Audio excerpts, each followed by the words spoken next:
Right? When they were blue side last time, we had so many AD carries removed from the pool. They're doing the same. I got a question for you about this Cho'Gath. Is it something they should think about? Should remove the games that G2 have won? Cho'Gath has felt very pivotal, has felt very important. I mean, it's always the big debate of, are we losing because of Cho'Gath, or are we losing because we can't snowball our lead? Will there just be another pick for Expect in the top lane that can do the same? I would say no, just because Cho'Gath is so unique that once you get to the late game, he's a big beefy tank who deals damage. Very few tanks can offer the same. He could pick Maokai. He would just be less of a threat. Yeah. But of course add like a ton of CC and so on. But we do not see the Tristana ban this time. This is one of the things I mentioned after game 2 of being like, if you wanted to first pick that Lucian that we're looking for in the first one, look to trade AD carries instead of losing out on the AD carry. But this time around, they might first pick Tristana. Gets banned away by G2. So it is not the first pick for Splyce. I mean, Elise is still open. Caitlyn was the thing that you've mentioned several times this series, when those mobility ADCs are no longer available. Or you can go Jarvan. And if the enemy team goes Caitlyn, it's not bad for you to go for a low mobility AD carry because you already locked in Jarvan yourself. And that is what Splyce are doing. Gragas comes in, of course, and the Caitlyn. No surprises from G2's side. But now, Kobe can play whatever he wants because he's not as afraid of the backline engage of G2. What does Kobe play? Does he think about something with a little bit more hyperscaling? I mean, if you want to start playing late game fights, yeah, you could.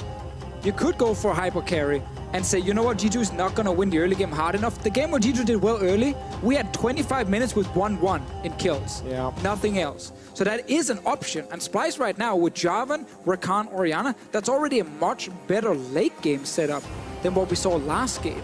Oh, the pick potential. Mickey's Rakan has been locked in. 5 times played this split.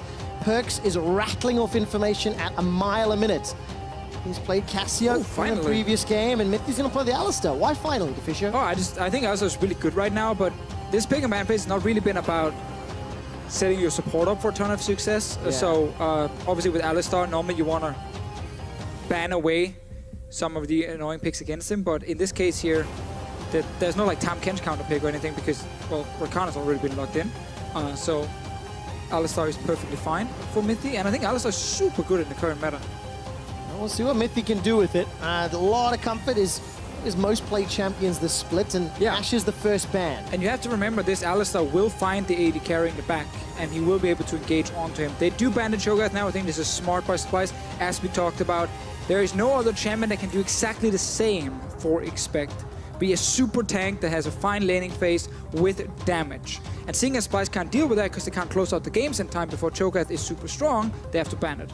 Who gets counterpick here on the side of G2? I guess both Perkz and Expect, because... Yeah, Perkz already knows the mid lane matchup, so he can pick his mid laner and you save the top lane pick for Expect so that the Gragas remains a flex for as long as possible, and Wonder does not get a counter matchup. Does Kobe risk running like a Twitch or a Cogmore? Something he has done the split.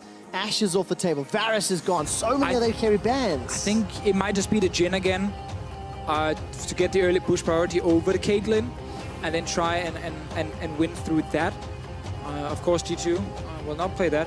This is a pick I also want to see more from European mid laners. So then Corki is really good right now. You can run teleport on him, and he's fine against a lot of these control mages.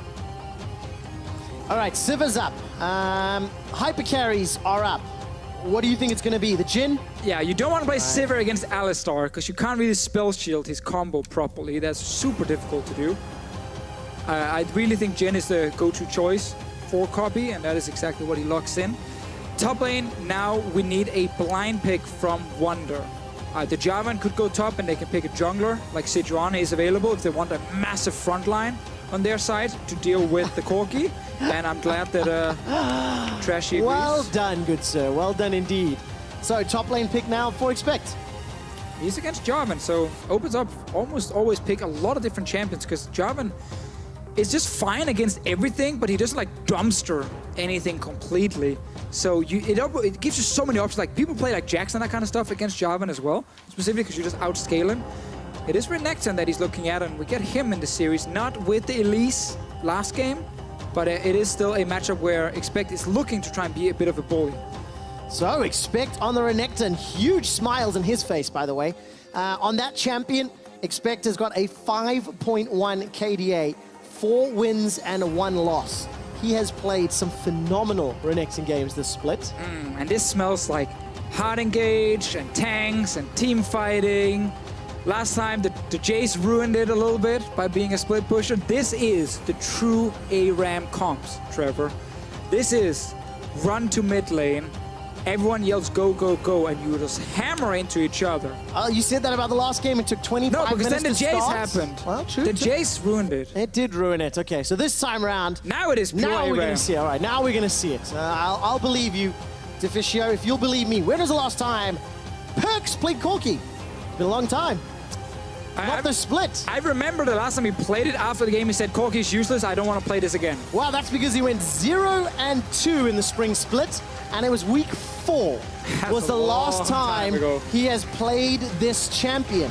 Cassiopeia was banned away, and the 3-time back-to-back EU LCS champions, G2 eSports, are now defending their title. They are taking down Splyce. If they win this game, they advance to the semi-finals and they guarantee themselves a showing in Paris.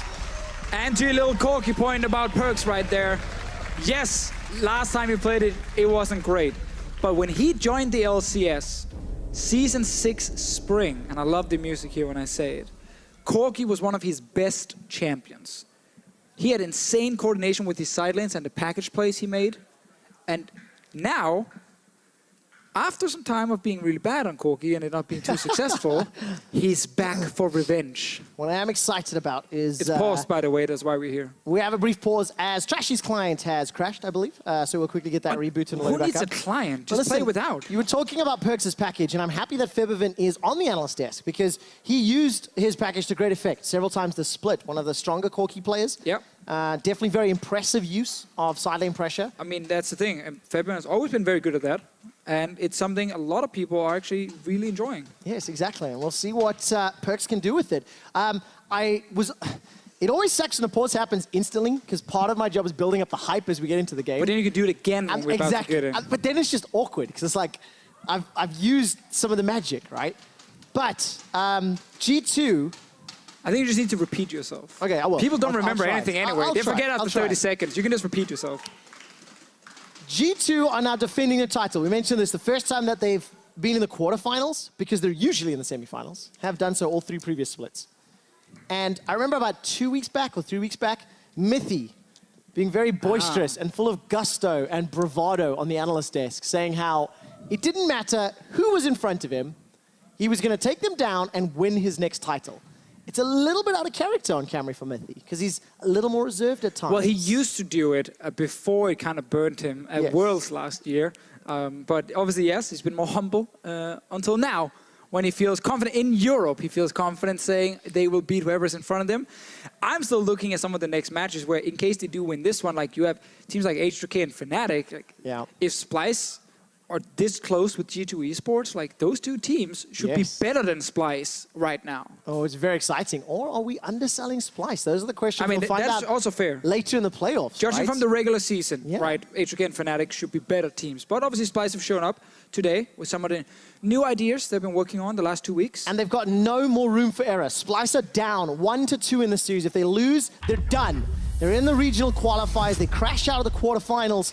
And they need to try advance to Worlds by running the gauntlet. Once again, G2 eSports in the quarterfinals. They're defending chances. They want to win another title. They got 1 more game to do it. Well, I'm so hyped. But to go back to, just briefly looking at the next stages, there is reseeding that comes into place because of the 2-group system. So if G2 are to win, then it means Misfits will face Fnatic, because the 3rd seed will face the 1st seed, and that means G2 will play H2K. So we need to see how that works out. But if Splyce wins, then you're going to get Splyce facing Fnatic. Yes. Because they're going to play the opposite group, and Misfits will actually play H2K. So there is a tough road for either team, no matter who wins today, with the 2 guys waiting in the semifinal. Before we get to that, it's official. Kobe on the Jhin once again. Pretty standard nowadays to see that Doran's ring as a start. We see that more and more. What do you think of these 2 now matchups? Caitlyn Alistair into Jhin Rakan. So the funny thing is that both supports, the value they mainly bring is actually just engage straight onto them. Like the heals are fine, but they're not like super insane. So a lot of it is actually setting up combos with your AD carry. Like Rakan goes in, get a knock up into a snare from Copy. That's a good trade. Bot lane, you have an Alistar combo into like a Caitlyn trap. So a lot of comboing between them.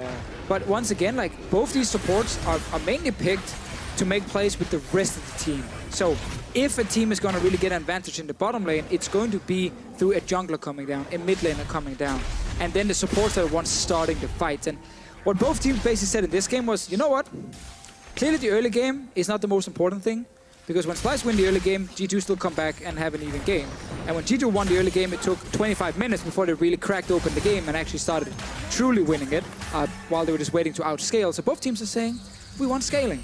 And that's why you have a massive frontline tank on the side of Splyce, same on the side of G2, and scaling carries as well. Oh, I'm so glad you gave that summary. If anybody has just joined us, Game 1 of this series was fantastic. 50+ minutes back and forth, crazy fights. Yeah, but in the mid game, that's where Copy can shine, because his scaling is not the same as like an Orianna or Corki and Caitlyn, but his mid game is super good on Jhin. So Splyce, a little bit like Game 1, should look to play around the bottom lane once you hit level 6 and 7 on this Jhin here. See if they can actually create an advantage around Copy himself. Because then once he gets Infinity Edge, it's a massive spike for him in the mid game where he's going to be strong. And when Copy played Jhin earlier this series, he actually dealt a lot of damage. While he was unable to pick up a lot of kills because his opponents had, well, hundreds and hundreds of armor. Yeah, that's kind of... He was in fairly good positions, got a lot of good snares and curtain calls down.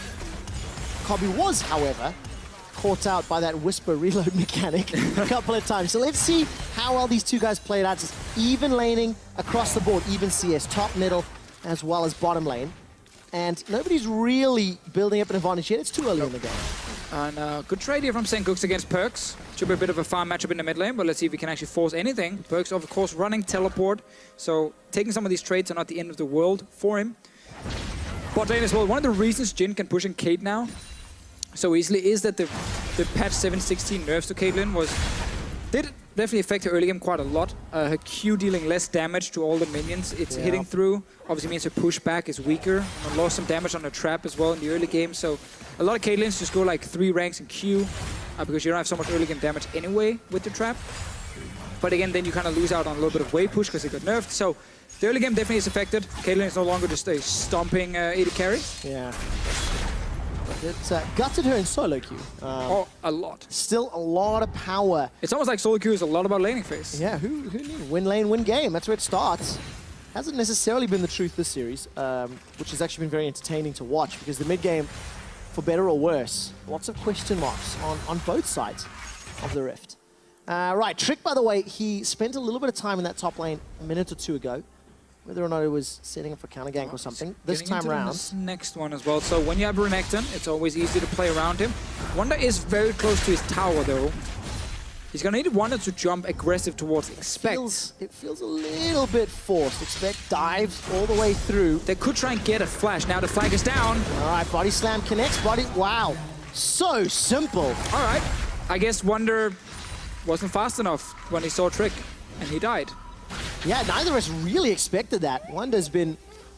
See, I thought there was just going to be a flash force, and Wonder would be like, oh, sucks, I don't have a flash anymore. But the setup, Expect landed his stun also, shortly after Trick actually connected. And the two players, a lot of criticism has been levied. Trick and Expect, they've been good all series long. Trick finds first blood with the help of Expect in a lane matchup that really you want to. You want to get that Renekton even further ahead. And this sets Splyce up. So two flashes were used to get the kill. Problem is Trash is on Sejuani, who is not the fastest early jungler. Level 6 Sejuani, though, can be very good with ganks if you have enough damage on your top laner to actually kill whoever you're in front, because Sejuani will not offer that much in return. But I think Trashy could try and go up and punish Expect, and he's on his way now. Perks is hovering to the top side, but he's not moving all the way up. Trashy, no level 6 yet. All right, Slice and Dice is going to clear a lot of space. There's the Slice, the Dice into the river. Flag and Drag gets a knock up. Arctic Assault comes down. Permafrost is going to help out, and that's going to lock down Expect. The kill should be donated and done relatively easily. No flash, easy target. Yeah, Wonder actually saying, you know what, that gank before wasn't even that worth it because you used both summoners, or both of you used your summoners, and now quick return gang from Trashy, and we keep the tradition going of top laners being active early on with the junglers. Happened all games so far, and it's 1 for 1. The kill went to Wonder though, where on the other side Trick picked it up. So technically a little bit of extra gold in Wonder's back pockets. He's already used his teleport though, so technically like combat advantage to expect. Right, but Wonder will get his TP up before expect in case Splyce want to use that window in the bottom lane, because around that time you will have level 6 on copy for sure, and you might be able to actually make a play on that side with the TP advantage, but we have to see. It is an Alistar, can be tough to go too aggressive on him. Trashy once again really wants to hit level 6, but he's not finding any camps he can actually steal away. No, nothing yet. 28 CS to 38, looking at the goal difference. Plus 300 for Trick, thanks to him having that kill. Gleaming Quill, arguably one of the most useless abilities in the game.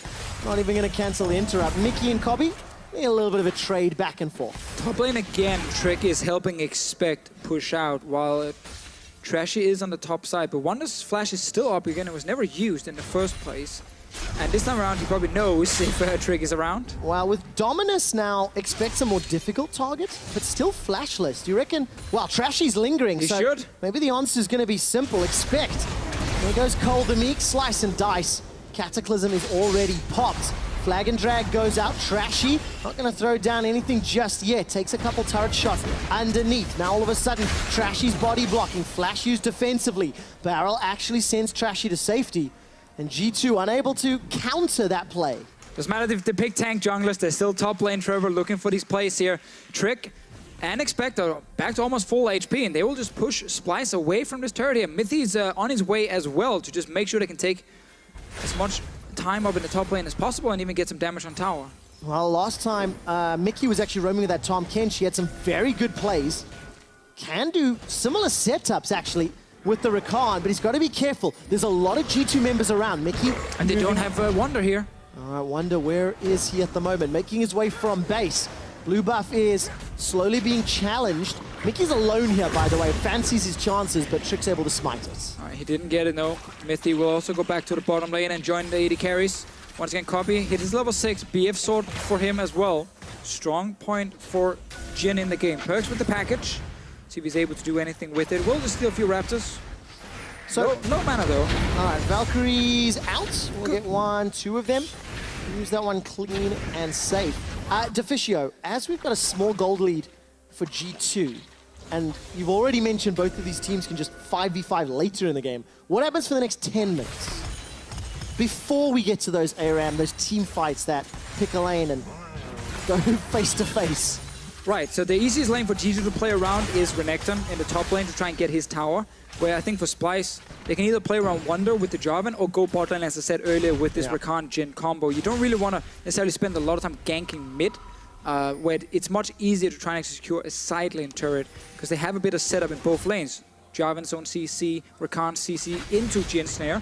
Trashy is just hovering around mid for now. Let's see if we can get something. All right, Arctic Assault comes up. Perks has already used the flash, gets stunned down. Shockwave is available, not even going to get used. Trick secures, Trashy secures the kill. Easy kill for him in mid, but obviously, as we said before, they can't really get a tower for it. They just take the free kill, force the summoner from Perks, and now they're looking for a bigger play. This was just a little step towards the grand plan, which is to open up the map by taking one of these turrets, and also they get an Infernal Drake from it, so very good gang from Trashy, and no vision actually from Perks, which was quite surprising. Oh, remember, Shockwave wasn't used earlier.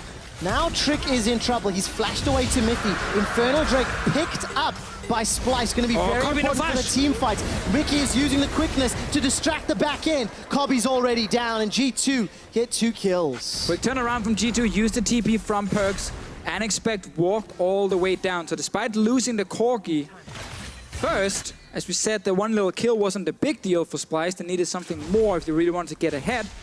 And they actually took the Drake, but got punished by G2 eSports. Well, that Drake might become pivotal later in the game if these team fights happen. And here's a replay of the setup.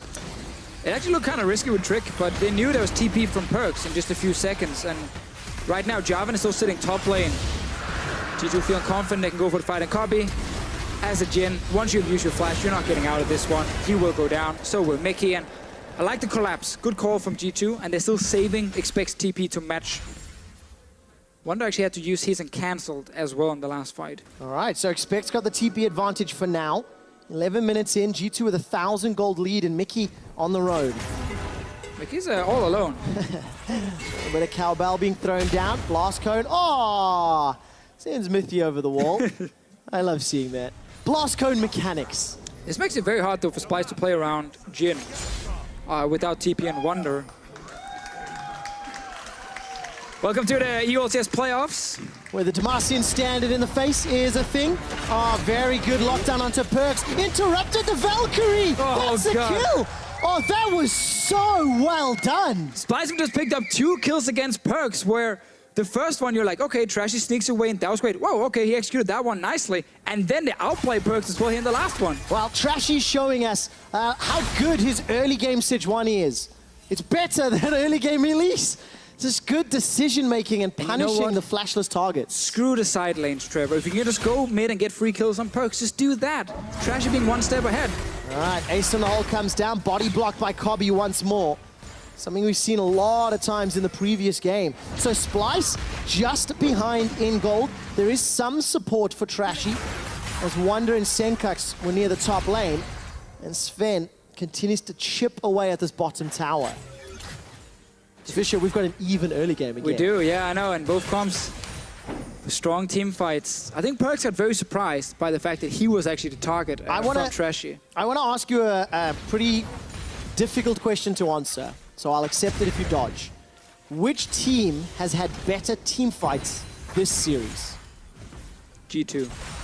Why do you say that? I mean, first of all, they've had better comps to team fights, so it's been easy for them to execute it, but I think the game 1 was obviously great team fighting from Splyce with their Camille Morgana composition, but outside of that one, game 2, they never had a chance to really win team fights, and game 3, they had a weak team fighting comp as well with like no tank. So it's kind of easy to say G2, right? Because again, they've had just way better late game drafts. The next question then, except for game 1, of course. As this game is likely headed in the direction of big team fights, do you think Splyce will be able to challenge and beat G2 with team fighting comps? You know what, Trevor? They have to. I don't think necessarily G2 eSports is like a godlike team fighting team per se, but if you have massive tanks and the enemy team has 3 AD carries that can't kill your tanks, then it's fairly simple, it's fairly easy to win them. Splyce have to be able to win the late game fights here. Cobby is the one who might find it a little bit difficult to play Jhin versus some of these tanks and Alistar, but everything else is screaming late game fighting. Late game team fights for Splyce. Show up, go big or go home. Last split, Splyce crashed out in the quarterfinals. Same thing is at risk of happening now. Senkux gets jumped on by the Valkyrie, but a good flash gets him to safety. The shockwave gets getting damage onto Perks, but there's no support for Splyce, so flashless Orianna now in the mid lane. After all the plays that happened here where there was no TP and Wonder, Splyce said, you know what, we have to look for something else. They went mid lane. Perks clearly did not expect it, died twice to it actually, so 2 very good kills for Trashy. Has now meant that Splyce are sitting with just few items, or sorry, gold, a little bit of gold behind G2 eSports. I mean, the game's even, 600 gold at 15 minutes. If you look at the item spikes as well, Triforce versus Morellonomicon, iEdge versus iEdge in the 80 carries. Wonder a little bit behind, but I think that's because he's sitting on a lot of gold. Yeah, 1100 right now. And he opted to finish the Ninja Tabi as opposed to your first big item. This is what I wanted to see from G2, is just go up and make sure Expect can actually play super aggressive on Renekton and let him get his top lane tower down. Trick just hovering around the lane is enough for Expect to go aggressive. It does mean there's a cross-map play in the makings. Just do step on a trap though, and Sven is already backed away. Oh, those cupcakes, even from another dimension or timeline, are just so delicious. Trashy steps on it. But if you look at the tower HP on the minimap, Splyce's outer turrets are really starting to fall low. But they might try and catch Perks again. All right, Valkyrie's already used, flashes available. The entrance comes up, Perks flashes over the wall, tagged by the curtain call, and Senkux gets the kill credits. Whenever Splyce are thinking about going to another lane, they realize, oh, there's a free kill mid. Let's just go mid again. And Perks, using Flash one more time, he ends up getting caught in the mid lane, and it's a great setup from Splyce, using so many of their strong engage tools, and they actually want to get kills bot lane. All right, Senkix is coming from the river, so Mickey and Trashy need to buy time. Miffy and Sven decide to engage. Trap comes down, rooted in place, Glacial Prison as well. Now Miffy's the target. Trick is coming to the support. Miffy manages to escape a few seconds longer. All of a sudden, Trick's down. Teleport's channeled by both top laners. Wonder gets the flag and drag, and the Cataclysm. 5 members of Splyce running for their life. Perks teleported into the bottom lane. A flash forward by Expect. Instant retreat. He gets chunked out by the crit from Cobby, and Splyce pull it off. Yeah, big plays from Splyce here. All starts in the mid lane where they kill Perks, and they walk bot lane instantly and take down Sven and mid. The really good use of the big tanks here with engaged tools. We're also looking at the Rakan jumping in every single time and just setting up Splyce here for success. And they even got the TP from Perks. So this is after they kill the Corki. They go bot lane, and again, when you have this super strong front line that can just start fights, when you get an opportunity, you go for it. Just like this. Great ulti from Trashy. No flash use from Sven early on, and he gets caught by it. And now Mithy, yeah, you might have your Alistar ulti, but you're never getting out. And this is just a great start from Splyce, and exactly what they need. The mid game with this Jhin is going to be good, and they want to get an advantage before the late game team fights. And Splyce showing up, and when we come out of the replay, you'll see the kills. 303, 100% kill participation for Trashy Sejuani, 202 on Senkix. The two guys, they're going to be so important in the late game team fights. I mean, I've got the gold, I've got the kills. Trashy has been better in the early game on Sejuani than on Elise. I know, what does that tell you about his Elise? Nice flame. He did get his top laner ahead, so it wasn't all, you know, bad. It wasn't all bad, but it wasn't what we were hoping to see. We always want to see 5-0 Elise in the early game. Yeah. The 3-0-3 Sejuani is not what we expect, but we got it anyway. Oh, and it's even more impressive because it was against a Corki. Like, yeah, exactly. Corki over and over. That's like the ganks at first. The fact that the first one worked was great execution from Splyce, and then the second one, they made it even better when they blocked the Valk and everything with the Rakan engage. And they've just been able to shut down Perks in the early game. Okay, we're getting into the mid game, and while Splyce have been able to pull a small advantage in the gold, they've got themselves that Infernal Drake, which is starting to gain even more value. And we've seen Splyce struggle to push the next few steps in their favor. Struggle to get control in the mid game. And that's what I want to keep my eyes on. What's happening there? They're really pissed off the hill. Yeah, I got real mad. Yeah. All right. With the Rakan here from Mickey, I'm really hoping to see him be active on the map even more. Bot lane dive. This should be pretty trivial. Cataclysm comes down. Expect's got no flash. Easy slice and dice out. Tower First Blood, though, goes to Splyce in the top lane. But this Renekton has been really good for G2 because it gives them control in that lane. We talked about how Jarvan, like, a lot of the lanes, it's hard for him to kind of dominate the lane. Like, he often is much more about joining the team for these skirmishes and team fights. So Renekton is able to actually have pressure in this bottom lane, push him all the way down to the tower, and that sets up Perks to make a play like this with the package. So say, you're stuck on the tower, you're not getting out, that's a free kill.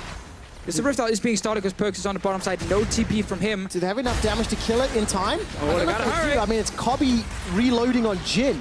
Oh, get that eye, shoot it in the eye. Come on, 4,000 HP. I don't think it's going to happen. Let's see. Down to the wire.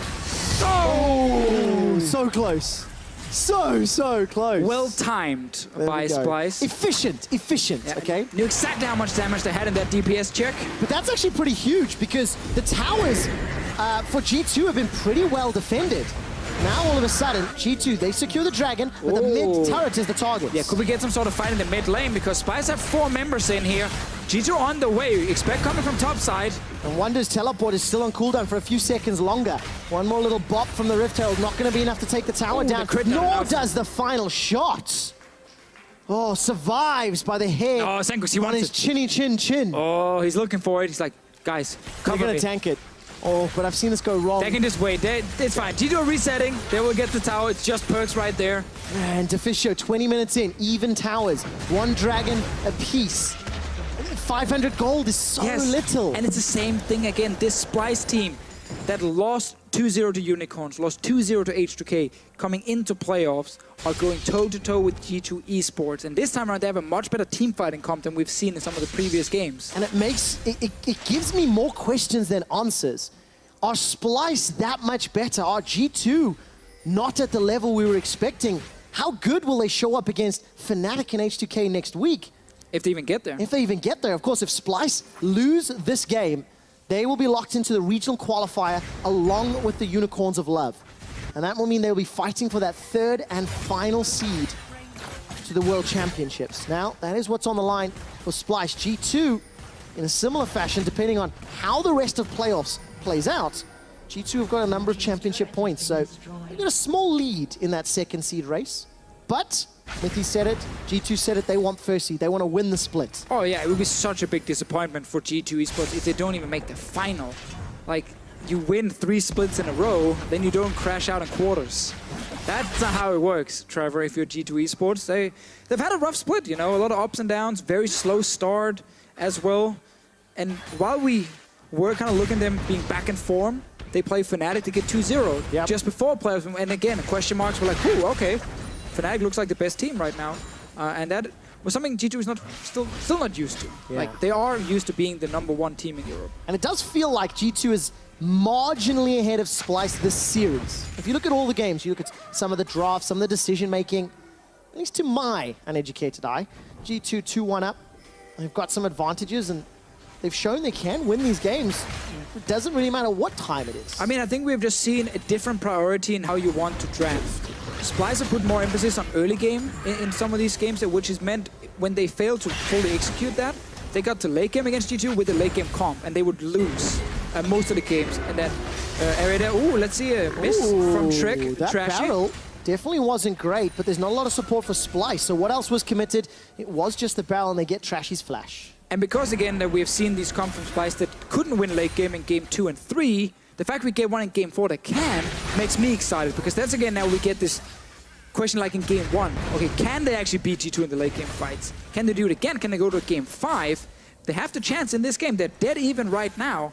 Orianna is still scaling, 2 items completed. The Jhin is strong at this point in the game. Like, and they have these big tanks in the front, just like G2. So it really comes down to, can tanks get in there, maybe catch out a squishy, set up a shockwave from Senkooks, you know, create a pick that way, or which team can kill the front line first. Yeah. You get these really long team fights where it's all about killing the tank in front of you. That means I run out of breath. All right, Trick gets rooted in place. The quickness is not used yet by Mickey. I think he's holding on to it until Trashy arrives. Trashy's interrupted by Miffy. Now Trick's turning around. He's got no explosive cast available to him. Shockwave is available to Senkooks. He hasn't pulled the trigger. Now he does. Catches 2. Mickey escapes with his life. Curtain call being fired by Colby, but it's interrupted by Perks, who uses his package to escape. Nobody dies yet. Those long, drawn-out team fights to Fisho, they're starting right now. Got a small taste of it right there. No one died. Mickey stayed alive, managed to get out just in time. He's not going for the Ardent Sensor build here on this Rakan. He's going for the tanky version, the Righteous Glory. Colossus as his keystone as well. Just get in G2's face. All right, Perks takes a couple of tower shots as Finn looks to finish off the tower. Does go down.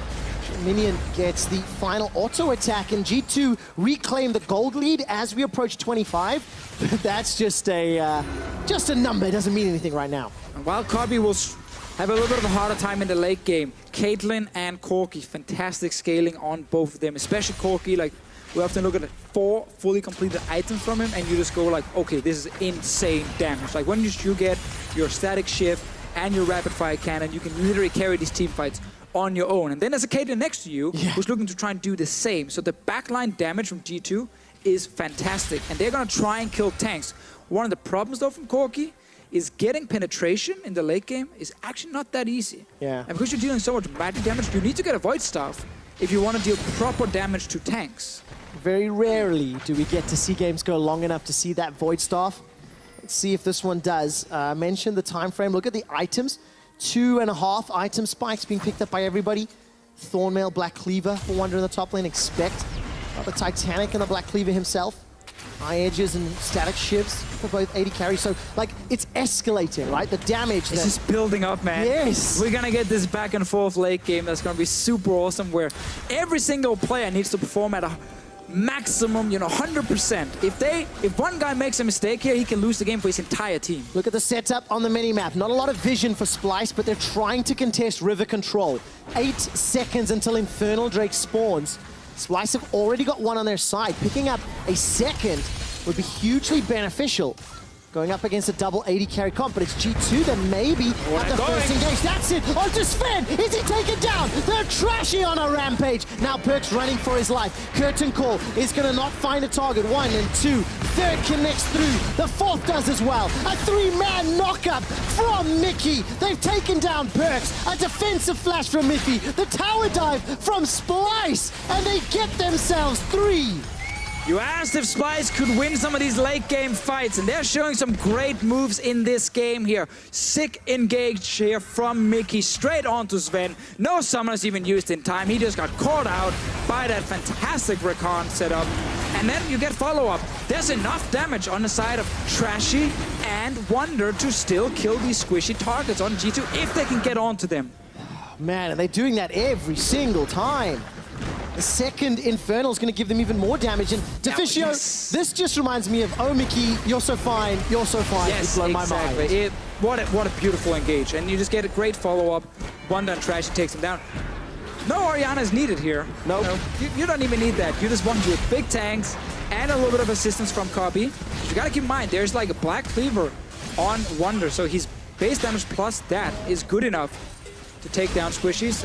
Great setup, and Sven will wonder, why did I go down the river? Oh, 0 damage for Sven. He was caught out, of course. That's how that whole engage started. And we have to remember with these double Infernals, like Jhin is one of the AD carries stacking the most AD in the game. That gets even better with Infernal. So while the Caitlyn might look scary in the late game, these Drakes might actually put Copy high enough to say, you know what?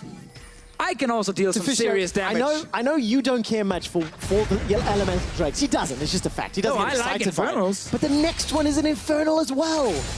3 Infernals in a row for Splyce when their backs are against the wall, when they cannot afford to lose another game because their playoff run would be terminated. And RN, Jesus, throws 3 Infernals their way. Well, Splyce had to work for it. And setups like the one we saw just before, that is them saying, you know what, G2 eSports, we're going to outplay you right here, and then we're going to get the Inferno. There's no luck here. They're not getting gifted anything. Yep. They're taking it. So, Deficio, let's pivot the point of view a little bit, because Splyce have been sort of the playmakers. They've engaged, they've caught Sven out, they have started a lot of these plays. When does G2 start it? Because we're nearly 30 minutes into the game. It's still very, very even. Gold-wise, item-wise. Yeah, and at this point, like, both teams can start it. Like, there's no, like, oh, we have to wait another 20 minutes. No. Both teams can definitely start fighting already. Perks is not sitting on 3 items just yet. He would love to get there, but he does have a package in case someone is out of position to maybe start a fight. Mythi's flash being down makes it a little bit harder for the Alistar to start it, but then you're looking at Trick to be the man to set it all up. Yeah. So right now, both teams are in position to fight it. Oh, my word. Expect gets... No! He survives! Curtain Call now being body blocked by Sven. 90 caliber net puts him into safety. Expect survives. Is there anything available to take? Not just yet. Well, Baron is alive. Let's see in terms of vision. There's no control wards from Splyce to kind of take over the entire river.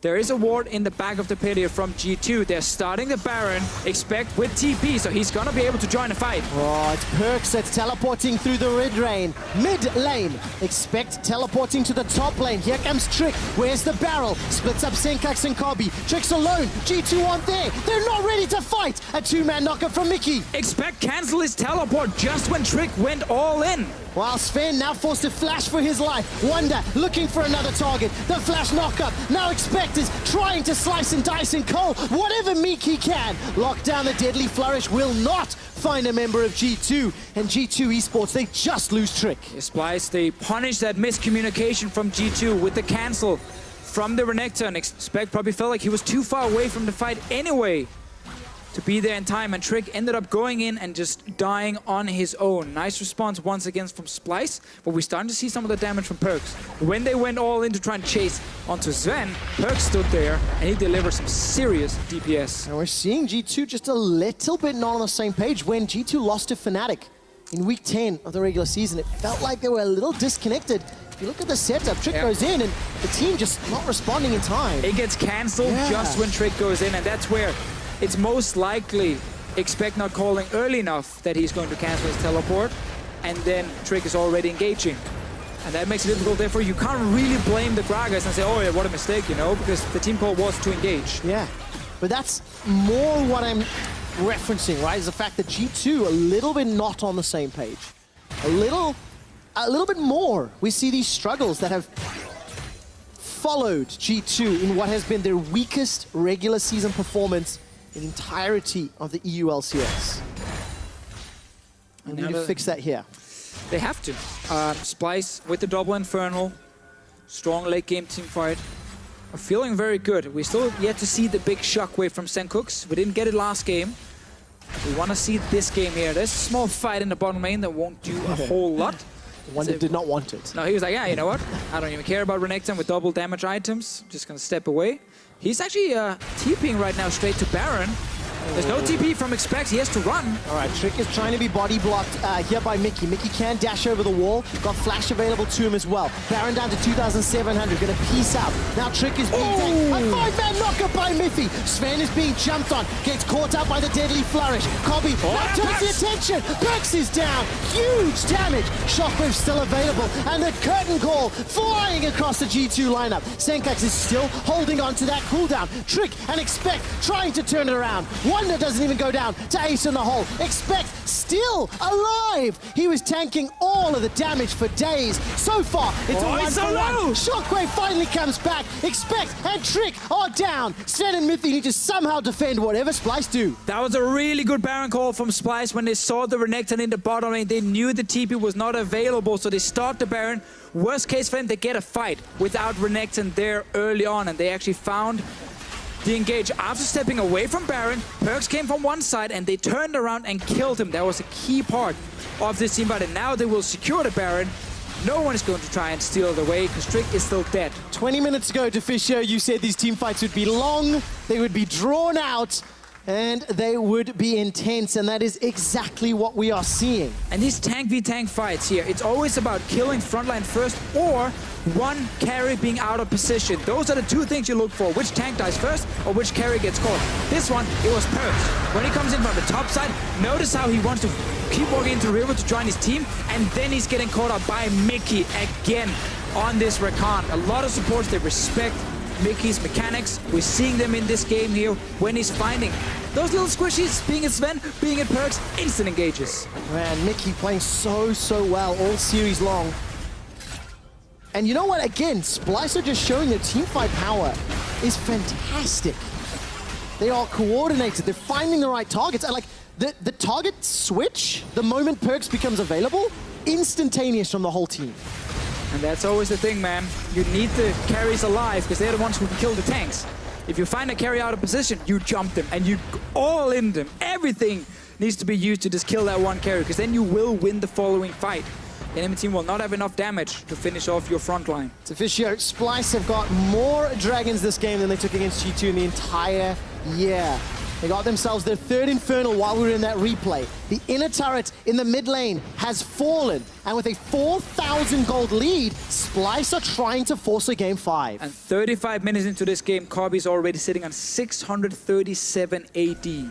So this Jhin will have so much AD with the Infernal Drakes in the late game. He will hit like a truck.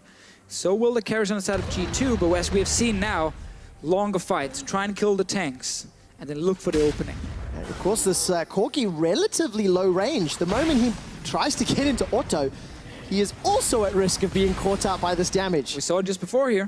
What do you think of Mickey's build so far? He's got himself that Zeke's Convergence to complement as his third completed item. I don't see it very often before like the last support item, but obviously seeing as he is diving into the backline every time and he's building this tanky Rakan, not the Ardent Sensor version, he feels like he can probably stay in long enough to get the full effect of the active. And of course, you know, it really helps when you are buffing up your beautiful AD carry. Give him a little bit of extra punch. An extra punch. He already hits like Optimus Prime. Now you're trying to upgrade that even more. One gigantic crit, fired out, and the tower gets chunked down. So that's the 5th tower of the game secured in favor of Splyce. They've got the kill lead, the tower lead, the gold lead, the dragon lead, and now they need to break open G2's base. And it's important as well here to highlight that Sven got his last Whisper fully upgraded. Nothing on the side of Kobe just yet, but he's not dealing with the same amount of armor, because if you look at the two frontline tanks on G2 in the Renekton and the Gragas, you can see quite a lot of magic resistance being in there as well, respecting Senkuk. So Copy is not dealing with these like insanely beefy tanks just yet. Especially the Renekton is actually sitting at a fairly low armor point this late in the game, only sitting with the Stoneplate, so he's on 138 armor. That's a piece of cake to burn through as a Jhin. Especially with all of the additional tools, Night Vow, Zeke's as well. All right, Splyce, now let's see how good you are at sieging. You've got fairly low range damage dealers, you've got to get through Caitlyn traps and the risk of a Gragas Alistar engaged, so there's a lot of threat that Splyce have to deal with. Yeah, but Splyce couldn't be too aggressive here because there were still a few seconds on Copy's flash, and you always need to respect the all-in from like Mythia and expect to get the onto a Jhin. Yeah, you never invest in a siege if your flash economics are not in your favor. Right, it is now though. It is right back up and ready for Copy, and he's feeling a little bit more confident. All right, will the investment pay off? Splyce don't have a lot of minions to work with. The bottom wave, by the way, while it is very large in favor of Splyce, it's a very long time away from getting to that tower. So this siege, this Baron buff, more about asserting dominance than necessarily breaking open the base. Getting a bit of a goal lead with the Baron power play. Oh, they're finding Mickey here. All right, Mickey's going to jump over the wall. Perkz not going to find the kill with that rocket barrage. That was a big one. The fact that Mickey stayed alive and saved Flash. When you are the engaged support, you really want to have that Flash available. So often with Rakan, you can just close the distance so easily when you have your jump, your flash, your ulti. And you surprise people because they think they're safe when they walk around corners. That little Brew Trinket stays alive. All right, Cobby, more interested in farming. Literally insta-gibbing the wave. Let's see what he's 714 attack damage to Fischio. Oh, he's donating. It was part of a plan, right? You want Cobby to get the plus 15. He's keeping it simple. Only the support is allowed to kill wards. Yeah, get closer. Not carries. Get closer to buying control wards, which, by the way, Splyce have more in their inventory than they have at similar points in the game in previous games. But right now it's all about items, Trevor. It's all about being as strong as possible for the next big team fight. But look at the vision. Look how much control Splyce have in this bottom quadrant, right-hand quadrant. Tower's going to go uncontested. G2 are like, you know what? We don't even care because we're going to run head first at you anyway. We're all going to see each other in the lane. We're going to wave at each other and then we're going to charge at each other. That is a game plan for both teams, but you always got to remember TP flanks. And that's where these wards could be important, Trevor. If we get, you know, let's pretend Wonder TP's in behind. Sven and Perkz have to flash early in a fight and suddenly... So you're more interested... Oh, good interrupt there on Wonder. As you're more interested in the TP flanks from Wonder than necessarily Expect or Perkz? Definitely more than Perkz' TP flanks. But Expect could also be deadly, but that's kind of a key thing with these late game wards for Splyce is it does set them up to have that potential TP flank. Wonder is going back to base right now. There's so many wards behind G2 if they go for the Elder Drake that Wonder should find his way in with teleport. Oh, there's so many options here. Trashy's going to make his way up to the river. 10 seconds until Elder Drake is up. G2, are they really going to concede an Elder Drake to a triple Infernal team at 40 minutes into the game? Oh, they're going for Senkuk's! Gigantic crit onto Mythy. He's forced away. Mickey gets a knock-up onto Trick. The command attack is now moving forward. Trick's going low. 1,000 HP. Gets killed by the deadly flourish. Cataclysm comes down. Sven and Perkz running for their life. Tagged up by the curtain call. 3 of the 4 shots hit. With Sven down, how can G2 win a fight? The answer is they can't. It smells like a game 5, Trevor, because Splyce, they're winning these fights. Oh, that was a big one. Gigantic burst of damage onto Perkz.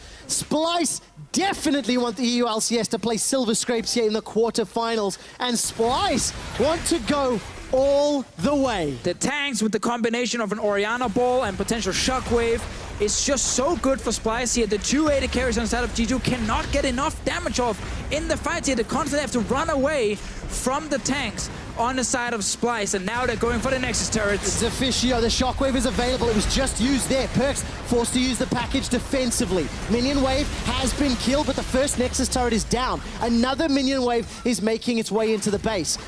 Jumps over the wall for Splyce as the bottom inner turret is now the target. And Splyce, they don't throw the game away with an over-aggressive push. Oh, they're staying in the brush. They're all recalling. G2 might try and rush Baron and say, you know what, if you're doing Elder Drake, we're going to give it to you, but we get something in return.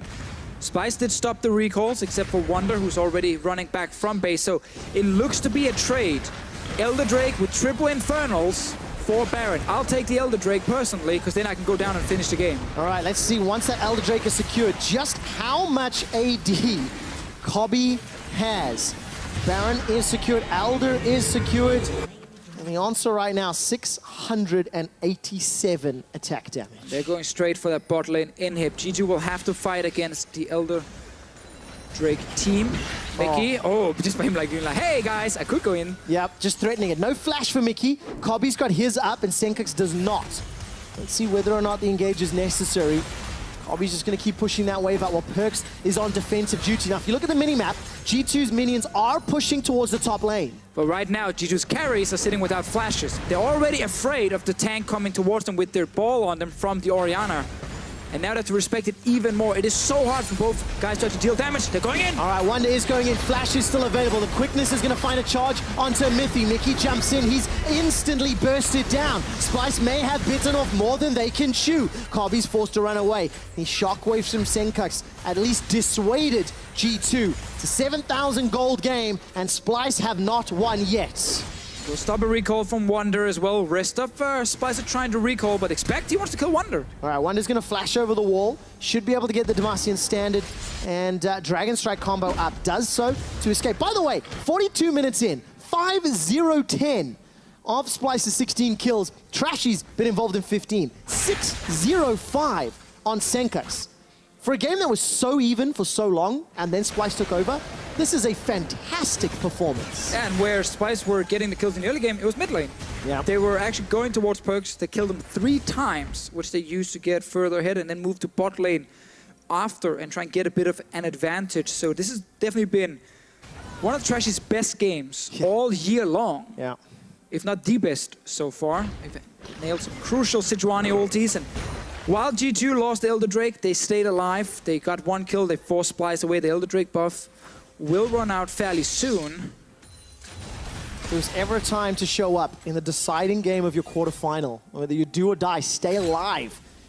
Trashy does so. And just to go back to something we've touched on a few times, but Splyce very clearly playing at a level we have not seen from them, or maybe had not expected from them. A few weeks of prep, a few weeks of question marks have given us a very exciting series. Definitely benefited Splyce a lot. The fact that they didn't have to really prepare for week 10 due to the game not mattering. Didn't have to show anything to G2 eSports. Saved every single pick they had. Came in with clear plans in the first few games, and then in the last minute they said, you know what, let's go for late game team fights. It's where we've been losing now 2 games in a row.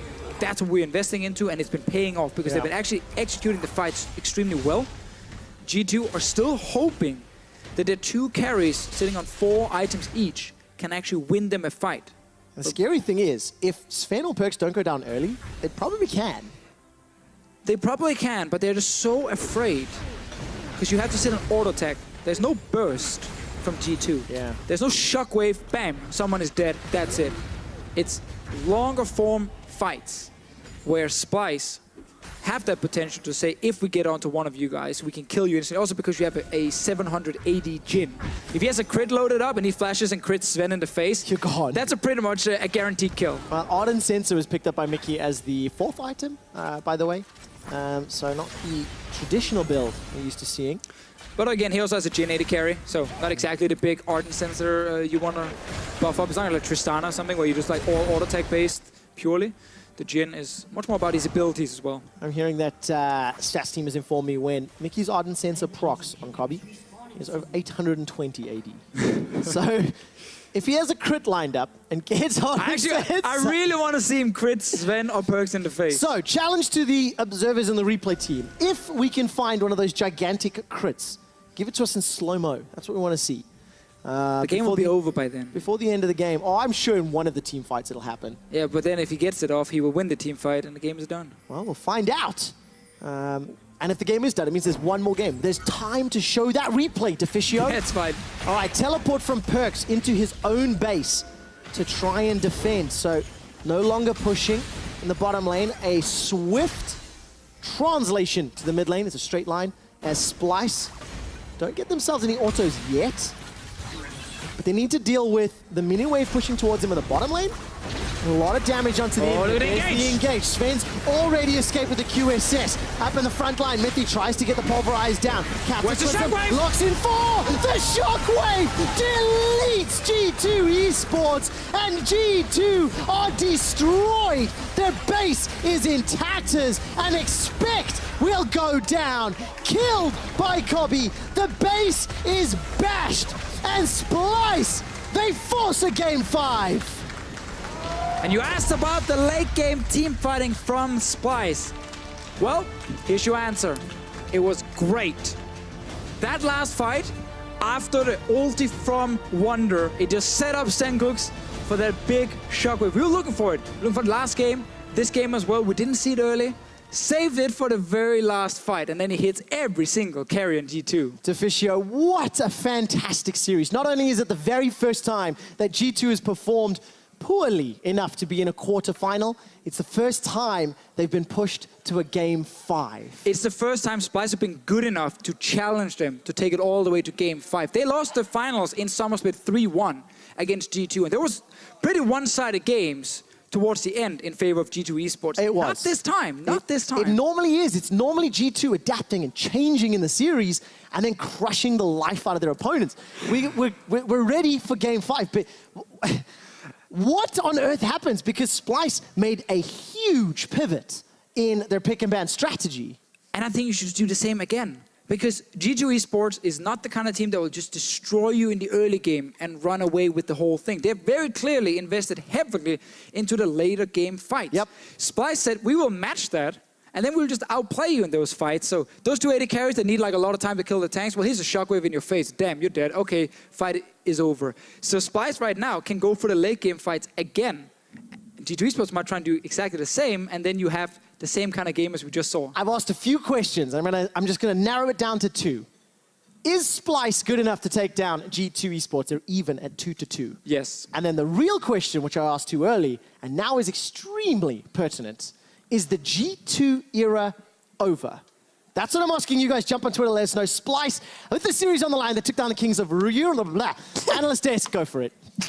Oh man, I am flabbergasted just as much as you see. After that game, that gets the blood pumping. That was a very exciting game, and that brings us to game 5. So let's take a look at how we got here. Let's take a look at the final fight to start with, because, you know, you think Splyce has it, but they need to make the right engage. Yeah, and you need to keep your eyes on that Orianna ball. Just keep looking at its positioning, because there you can see it at the front of the fight. The Jarvan goes in, massive shockwave to swing the fight in your favor. And we were talking about how there were flashes available on so many members of G2, but they were so focused on the Jarvan in front of them that they were not expecting a sudden shockwave to come out from behind, and that is what allowed Splyce to get that massive game-ending fight and win them the game. Fevin, what did you make of the Orianna play by Senkooks in the game, but just by him overall, because he was considered, right, in the series, not on the level of Perks before coming into it, but I feel like he's really held his own so far. Yeah, I think this Orianna ult was really good, because usually when you play Orianna, you don't have like those insta shield ults, which you saw here. You have more like the QW ult, but here he insta E, insta ult, so it was really hard to see. And also there was a lot of members on top, so it was really hard to see. And then I think Senkooks is actually outperforming Perks in this series. Like teamfight positioning, laning phase is equal or ahead every game, and I feel like his priority in picks is also really good. So yeah, I think he's playing really well actually. Yeah, over the 4 games, I don't have as a clear vision of it, but I know for this last game specifically what you're saying about Perks and teamfight positioning, it was definitely true. He had a very, very rough game. He gave up a lot of kills. And also in this next replay we're going to take a look at, even though that is not the focal point, it is the Baron fight where Verius and Prowler just want to take a look at a lot of different things. So probably take this one away. This one is really good because it's like G2 kind of calling them on their Baron play, and Splyce just have to run because they can't burn Baron anymore. And this is the point of the team fight where G2 is going to start winning this fight if they play it out correctly. Like, Mithy is zoning 2 carries. Right now their tank line is split up. Like, they can't really get to spin anymore. And if we roll this out slowly, just watch Perks, because his positioning right now is good, and he's going to run too close to Mickey X. And right now this fight is, the carries are doing no damage from Splyce. Now he runs into Mickey X, gets comboed, and just gets one shot. And this is actually a fight where Sven is just free hitting the tanks, and Splyce's carries are actually out of position until Perks kind of gives them that window to join in again. Yeah. It was a really impressive fight overall. And this is the second half of the fight where you start to think that, oh, even though G2 lost the initial part of it, you still have the positioning of Sven, you still have the front line of Expect and Trick. Senkux is low, he still has the Shockwave ready and available, so you still think that this fight could still go either way. But then when you see the rest of the fight play out, the fact that Kobe can rejoin the fight, that's where things end up heavily in the favor of Splyce. And overall, I think we've seen very just high level, I would say, team fights throughout the game. It's always hard to tell because you never know if you're looking at a bad game or a good game, but I feel like it ends on being a good game and strong team fights in this game specifically, probably. Yeah, I mean, I think the Jhin and Rakan is a pretty hard combination to make work, really, because you have no big tank killers on that team, so it really relies on like Rakan getting to the squishies and then having that follow-up go in. And they're actually all really on the same page. Like whenever Mickey X went in, everyone else had skills to follow, and it wasn't really like, yeah, he's going in solo or anything like that. Also, before the series, probably you had kind of called out the bottom lane and said, hey, I want to see proactivity. I want to see playmaking potential from that bottom lane and a Rakan for Mickey and what he did with it. Turns out that that's great. And it also turns out, if we take a look at Game 5 now, that drafting heavy team fighting compositions for Splyce and maybe giving up a bit of the early game pressure is the way to go, because it looks like, Febivin, they are just as good as team fighting as G2 is. So is that then the game plan for Splyce? Just go all in on team fights? Yeah, I would keep picking like Jarvan, maybe Renekton for Wunder actually. I'm not sure if he prioritizes it, but I think if they keep Senkux on Orianna or like a Syndra even, and then Trashy has been playing really well actually, like on his tanks.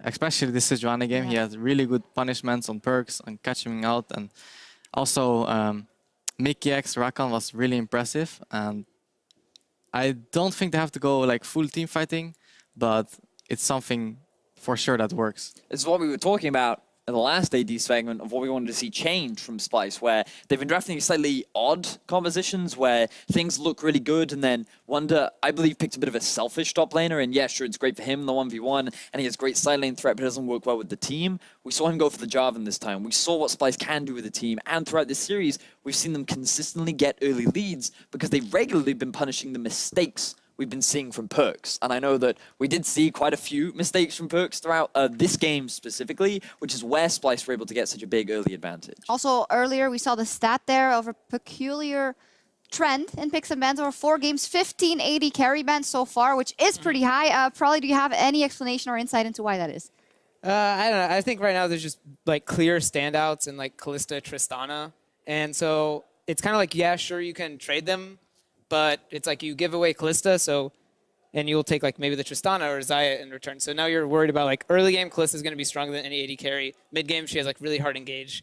And then if you're also wanting to trade, like maybe they'll take the Tristana. Now you have to be worried about like, well, Tristana late game is pretty strong. So it's kind of like Kalista and Tristana taken out, all AD carries kind of become a lot more equal. Like Caitlyn sure has like bigger laning phase and stuff like that. But other than Kalista, Caitlyn, or Tristana and Kalista, I think all AD carries are like pretty even, so the more bans that come in, I feel like are just, I don't know, people have throwaway bans and they just want to keep banning stuff and see how much they can play. All right, we'll maybe have to ask some of the teams later, but with all that, all the bans and all the picks, 4 games, we now are going to Game 5. So the big question is, as Trevor posed it there, is Splyce strong enough to take down G2 for the very first time in their career, to make it to the semifinals and to deny the G2 dynasty the shot at the throne? Verius, you can go first. I genuinely believe that Splyce can make it, and I think that they will, in fact, take Game 5. Right. Febivin? Yeah, I really hope Splyce wins too. It will be sad for my boy Perks, but you know, like they have no momentum now. Game 4 they played really good. I think all individually their players. So yeah, G2 might be a bit tilted off the earth, but I think it will be really close again, and I hope Splyce wins. All right, let's turn it on its head for Prolly. Then how does G2 now win this 5th game? Well, I mean, I'm going to say I think G2 will still take this. Like, I mean, Splyce is playing really, really well for sure. But I think these losses that G2 are getting are off of just like really lost focus from the team. I mean, like From the team. From the team. Maybe a certain player, but overall the team. I mean, even Sven didn't flash that Warrior ult in the last fight. Like these are mistakes that I think they can just stop doing if they really put the effort into it. So I don't think it's far off from them.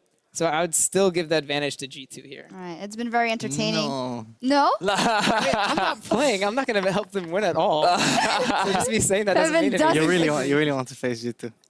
I kind of don't want to beat them. All right, we're trying to be objective in the analysis, not in who you're going to face later down, of course. No down the bias. line. And I was a bit salty at the beginning of the day that we hadn't gotten like a very close matchup yesterday and all the other regions had, but this one is exciting. Splyce, they have a chance to take their first series against G2 in the history of the EU LCS. It all comes down to Game 5, ladies and gentlemen. Don't go anywhere. That's not Silver Scrapes. They could try and get a flash. Now the flag is down. All right, body slam.